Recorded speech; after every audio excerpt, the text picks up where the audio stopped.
চালাইতে আর বলতেন, হে মানুষেরা বলো লা ইলাহা ইল্লাল্লাহ তুফলিহু, তোমরা সফল হয়ে যাইবা।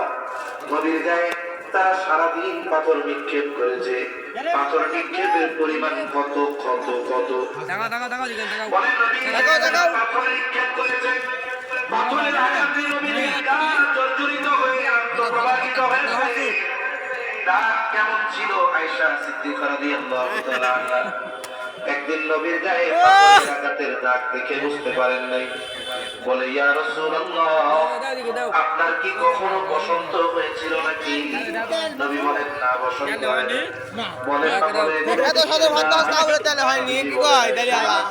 আমি যখন তায়েফের দাওয়াত দিয়েছিলাম, তায়েফের মানুষ আমাকে যে পাথর ছিল এগুলো তাদের নিক্ষিপ্ত পাথরের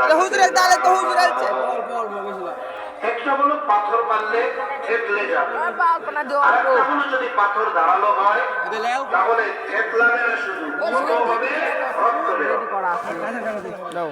নবীর গায়ে ক্ষত করে কি পরিমাণ রক্ত, আজকে আমি একা আসি, আমার সাথে নতুন আর একজন এই কওম আপনার সাথে কেমন আচরণ করেছে আপনার মালিক দেখছে। আমাকে তিনি আপনারা যে শুধু অর্ডার দেন মুহূর্তের মধ্যে প্রতিশোধ পরায়ণ মানুষের অন্তরে সব ভিডিও করে লাগা ভয়েস দিমুনি এলে সব মুখ করে দিমু। এদের সম্পদ না রাখতে পারে কিন্তু শান্তি দিয়ে হৃদয় বদল থাকে। আল্লাহ তাআলা এই ক্ষমার জন্য আমাদের দান করেছেন। আরে প্রতিশোধ সবাইকে খুশি দিতে পারে। বক্তা কেমন যেন আমি রোবেন না দাদা,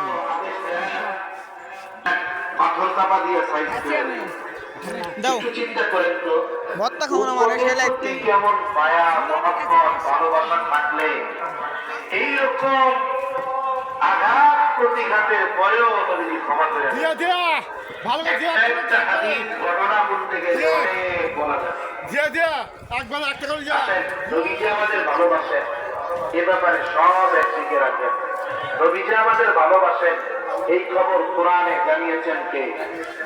জোরে বলেন না কে? আল্লাহ তাআলা জানেন। আল্লাহ তাআলা বলেন, এবারে পরে এবারে আগাই হারিসুন আলাইকুম। আই ঠিক আছে আর ভিডিও এদিকে বাজাই। ওয়ালাইকুম আসসালাম, ভালো আছো? হ্যালো, আচ্ছা, একটু খেয়াল দিয়া আল্লাহ আস্তে কথাগুলো শুনবেন, তাহলে বোঝা যাবে। বদমাশ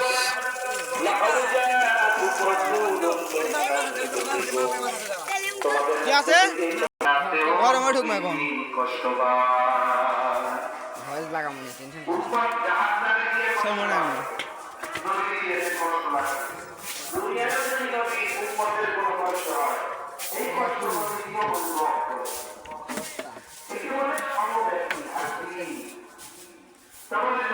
আমাদের কষ্টে কষ্ট পায়।